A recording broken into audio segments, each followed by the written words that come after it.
উদ্বোধনের আগে তীব্র নদী ভাঙনের ঝুঁকিতে প্রায় ৪ কোটি টাকা ব্যয়ে নির্মিত মানিকগঞ্জের দৌলতপুর উপজেলার চরকালিকাপুর শুকুরিয়া দাখিল মাদ্রাসার 4তলা ভবন।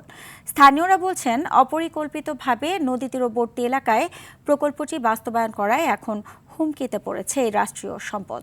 যদিও এ বিষয়ে কোনো বক্তব্য দিতে রাজি হয়নি উপজেলা শিক্ষা প্রকৌশল অধিদপ্তর। মানিকগঞ্জে দৌলতপুর সংবাদদাতার পাঠানো তথ্যচিত্র আরও জানাচ্ছেন আব্দুল হামিদ।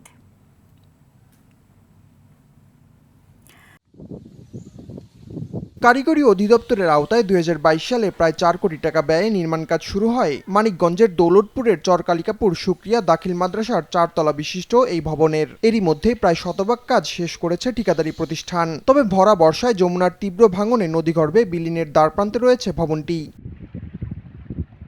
উদ্বোধনের স্বপ্ন যখন বাস্তবে রূপ নিচ্ছে, ঠিক তখনই ভবনটির টিকে থাকা নিয়ে তৈরি হয়েছে অনিশ্চয়তা। মাদ্রাসা কর্তৃপক্ষ ও স্থানীয়দের দাবি, অপরিকল্পিতভাবে নির্মাণ করাতেই এখন ভাঙনের ঝুঁকিতে পড়েছে ভবনটি। এই স্কুল যদি ভেঙে যায় তাহলে আমাদের ক্ষতি হবে, আমরা বসার জায়গা পাবো না। বস্তাগুলো ধসে পানিতে পড়ে গেছে, এখন অবস্থা ভয়াবহ। প্রতিষ্ঠান ছাড়া আমাদের এই চরের বাসীর আর শিক্ষার কোনো আলো নাই, আর কোনো প্রতিষ্ঠান নেই। এই জন্য সরকার যা ক্ষতি হবে তার চাইতে চর বেশি ক্ষতি হবে। একটা ভবন হয়েছে ৪ কোটি টাকার, এখনও উদ্বোধন হয় নাই, তবে অচিরেই উদ্বোধন হবে। এবং এখানে যখন ভবন নির্মাণ হয় নদী একটু দূরেই ছিল। এই ভবন যদি মনে করেন নদীগর্ভে বিলীন হয়ে যায় তাহলে দেশের ক্ষতি, সরকারের ক্ষতি।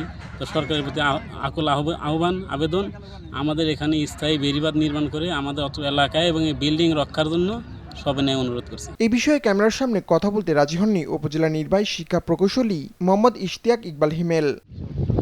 ভাঙনের কবল থেকে মাদ্রাসা ভবনটি রক্ষায় দ্রুত জিওব্যাগ ডাম্পিং করে টেকসই বেড়িবাঁধ নির্মাণের দাবি শিক্ষক, শিক্ষার্থী ও স্থানীয় বাসিন্দাদের। আব্দুল হামিদ, RTV।